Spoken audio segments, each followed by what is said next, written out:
আসসালামু আলাইকুম রহমতুল্লাহ অবরাকাতুহ। পরম করুণাময় আল্লাহর নামে শুরু করছি, যিনি আমাদেরকে সৃষ্টি করেছেন। Voice of Abdullah official channel থেকে আবদুল্লাহ বলতেছি।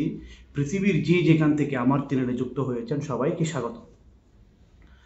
বর্তমানে বাংলাদেশের যে পরিবেশ পরিস্থিতি যদি আমি একটু আপনাদেরকে ব্যাখ্যা করি এবং শিরোনাম সহ আমি বলতে চাই, তাহলে আমাকে প্রথমে শিরোনামগুলো বলতে হয়। পুলিশের কাছ থেকে আওয়ামী লীগের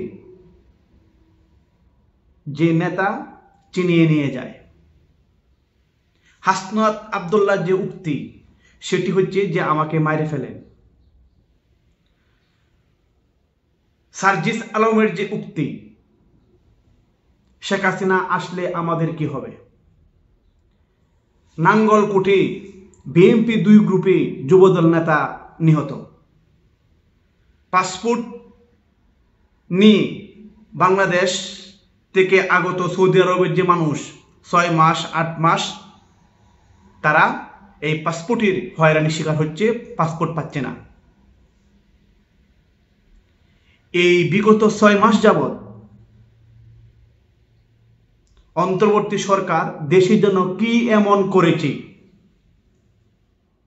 এই যে এরকম শত শত প্রশ্নের উত্তর আমরা খুঁজে পেয়েছি, কিন্তু এই উত্তর আসলে কে শুনবে, কে নিবে এবং এই উত্তর কি আদৌ সত্য কিনা।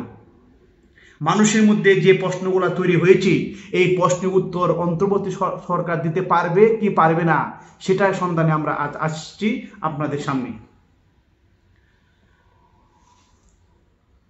বিগত মাননীয় শেখ হাসিনা 17 বছর যেভাবে দেশ তিনি পরিচালনা করেছিলেন, 1 নাম্বার হচ্ছে আমার দেশকে উন্নত করতে হবে। এটা যে কোনো প্রকারই হোক, আমার দেশকে একটি সমৃদ্ধির মধ্যে নিয়ে যেতে হবে। এটি ছিল বঙ্গবন্ধু শেখ মুজিবুর রহমানের আদর্শ। এটাই কি বাকশাল বলে? মাননীয় শেখ হাসিনা তার ব্যতিক্রম নয়। এটাও কি বাকশালের মধ্যে পড়ে? আজ প্রত্যেক মানুষ, বাংলাদেশের মানুষের মাথায় কি আসছে?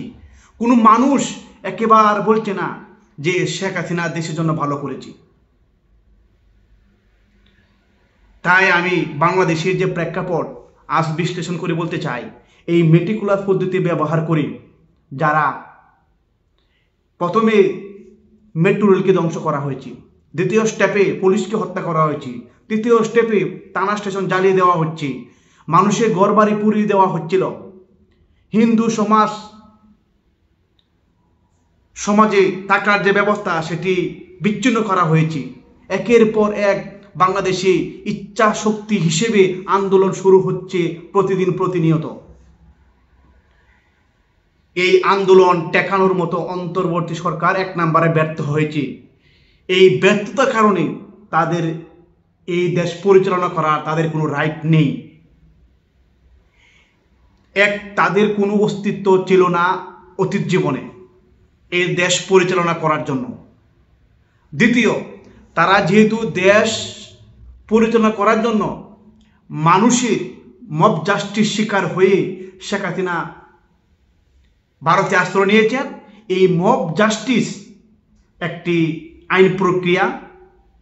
এটি কোনো আইনের তোয়াক্কা না করেই এই অতীত জীবন শূন্যহীন রাজনীতিবিদ মানুষরা এখন দেশ চালাচ্ছে, আমরা তা মেনে নিয়েছিলাম। কিন্তু এটি প্রমাণ করে দিচ্ছে এরা ব্যর্থ হয়েছে। এই 5 মাসে 6 মাসে বাংলাদেশের কোনো সংস্কার হয় নাই, বাংলাদেশের কোনো উন্নয়নের একটি বিল্ডিং পারমিশন হয় নাই, এই 6 মাসে বাংলাদেশের কোনো অর্থনৈতিক চাকা বৃদ্ধি পায় নাই। সেই ধারাবাহিকতায় আমরা বলতে চাই, এই বাংলাদেশের একমাত্র যে সঠিক রাস্তা, এই জনগণ তা বাস্তবায়ন করবে। জনগণের হাতে সেই প্রবৃদ্ধি আমরা আবার দেখতে চাই। এই দেশকে আমরা রাজাকার মুক্ত করতে চাই। এই প্রশ্নগুলো উত্তর একমাত্র সেই ব্যক্তি দিতে পারবে যে বিগত 17 বছর আপনাদের যে শাসন ব্যবস্থা, ক্ষমতার ব্যবহার, উন্নয়নের রোল মডেল, দুর্নীতি থেকে কিভাবে সুষ্ঠু করা যায়, সেটাই ছিল এই মাননীয় শেখ হাসিনার আমল। তাই আমি বাংলাদেশের মানুষকে আহ্বান করতে চাই, এই বর্তমান যে পরিবেশ পরিস্থিতি, একের পর এক আন্দোলনের মাস্টার মাইন্ড হিসেবে যারা কাজ করেছে, সেটিকে বন্ধ করতে হলে আপনাদের একতা প্রয়োজন। সার্জিস এখন যেভাবে কথা বলি, সেই কথার তুলনায় আমরা বলতে চাই তার 35% মানুষও তার পাশে আসবে না। কেন আসবে? তাদের কথায় দেশ নষ্ট হচ্ছে। এই সার্জিস আলম 500 টাকার পাঞ্জাবি পরার মতো ক্ষমতা ছিল না, তার গায়ে 15,000 টাকার পাঞ্জাবি উঠে, আইফোন চালায়, স্যামসাং গ্যালাক্সি S24 আলট্রা তাদের হাতে মোবাইল, বিলাসবহুল গাড়ি। এই যে টুকাইগুলা হোস্টেলের মেসের খাবারের টাকার পরিবেশ করতে পারতো না, তারাই আজ দেশে শীর্ষ নেতা স্থানে তৈরি হয়ে যাচ্ছে। আমার একটি প্রশ্ন, যারা বয়োজ্যেষ্ঠ নেতা, তারাই আমাদের একমাত্র এই জাতির কর্ণধার। তারা বিএনপির হতে পারে, জামাতের হতে পারে, আওয়ামী লীগের হতে পারে, যে কোনো দলের ভিত্তিক হতে পারে। যারা বয়োজ্যেষ্ঠ নেতা, তাদেরকে সম্মান করা উচিত, তাদেরকে নাম্বার 1 সম্মান করা উচিত। কিন্তু এই সম্মান তো দূরের কথা, তারা প্রতিনিয়ত এই সমন্বয়কের মব জাস্টিসের শিকার হচ্ছে। তাই আমি বাংলাদেশের তৃণমূল পর্যায়ের প্রত্যেক শ্রেণী লেভেলের মানুষ আর বসে থাকবেন না, আর বসে থাকার দিন নাই। যে বিগত 17 বছর শেখ হাসিনা যেভাবে দেশ পরিচালনা করেছিলেন, যদি এই সমন্বয়করা আজ সেই ধারাবাহিকতা ঠিক রেখে তারা টু দ্য পয়েন্ট কি দেশকে পরিচালনা করে যাচ্ছ,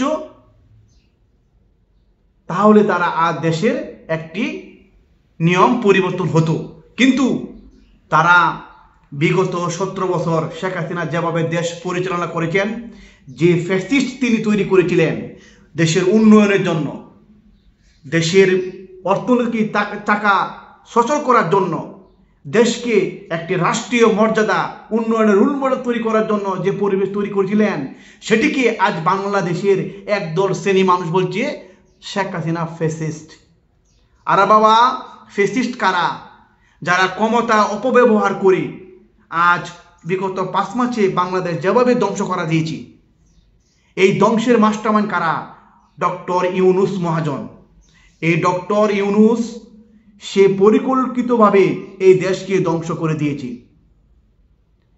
তিনি যেভাবে কথা বলেন, তার কথার ভিতরে অনেক সুস্পষ্ট ক্লিয়ার পাওয়া যায়, কিন্তু ভিতরে আপনি যদি মাস্টার মাইন্ড না হতে পারেন, তাহলে সেই কথা আপনি বুঝবেন না।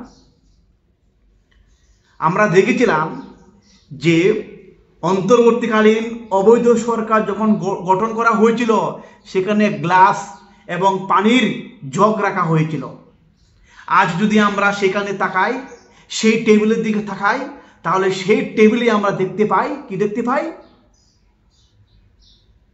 যে মাম পানির বোতল রাখা হয়েছে। তার মানে এই যে দুটা জিনিস যে পরিবর্তন, সেটাকে তারা ধরে রাখতে পেরেছে। আমি শুধু এই কথা দিয়ে বুঝিয়েছি যে বাংলাদেশের মানুষ যে ক্ষমতার মধ্যে যাওয়ার পরে তারা কি করে আপনারা দেখতে পাচ্ছেন। তাই এদেরকে দিয়ে হবে না। এই এই ছাগল দিয়ে গরু চাষ করা হবে না। যদি আপনি চাষ করতে চান, তাহলে গরু দিয়ে আপনাকে চাষ করতে হবে। এই ছাগল দিয়ে এই দেশ চলবে না। তাই আমি বাংলাদেশের মানুষের কাছে সুস্পষ্ট বঙ্গবন্ধু শেখ মুজিবুর রহমান তৈরি করুন। শেখ হাসিনার যে ফেব্রুয়ারি মাস ভিত্তিক যে প্রচারণা, সেটিকে আপনারা মূল্যায়ন করুন। আপনাদের প্রতি আমার থাকবে অগাধ ভালোবাসা। এই ভালোবাসা দিয়ে দেশকে জয় করে আবার শেখ হাসিনাকে ফিরিয়ে আনেন, তার হাতে দেশ তুলে দেন। ইনশাল্লাহ এই দেশ আমাদের আবার দীর্ঘজীবী হবে, উন্নত রোল মডেল তৈরি হবে। দেশের প্রত্যেকটি হত্যাকাণ্ডের আইনের দ্বারা এনে বিচার সালিশ করা হবে। এই শেখ হাসিনা কিন্তু ভয় পায় না। আপনারা তাকে ফিরিয়ে আনেন। এই বাংলাদেশের মানুষের প্রতি আমার আকুল আবেদন, মানুষ যদি আপনারা ভালোবাসেন তাইলেই শেখ হাসিনা ফিরে আসবে। এই দেশ আমার আপনার, কোনো রাজাকারে এই দেশ হতে পারে না, কোনো পাকিস্তানের মানুষের এই দেশ হতে পারে না। এই দেশ হবে আর্মির, সেনাবাহিনীর, এই দেশ হবে পিপুল পার্টির, এই দেশ হবে সাধারণ মানুষের, এই দেশ হবে যারা দেশকে ভালোবেসে, দেশকে উন্নত রোল মডেল হিসেবে তারা যারা নিয়ে যাবে। তাই আমি বাংলাদেশের মানুষকে আহ্বান রেখে আজ আমি বিদায় নিচ্ছি। দেখা হবে পরে কোনো ভিডিওতে ইনশাল্লাহ। আসসালামু আলাইকুম ওয়া রাহমাতুল্লাহি ওয়া বারাকাতুহু।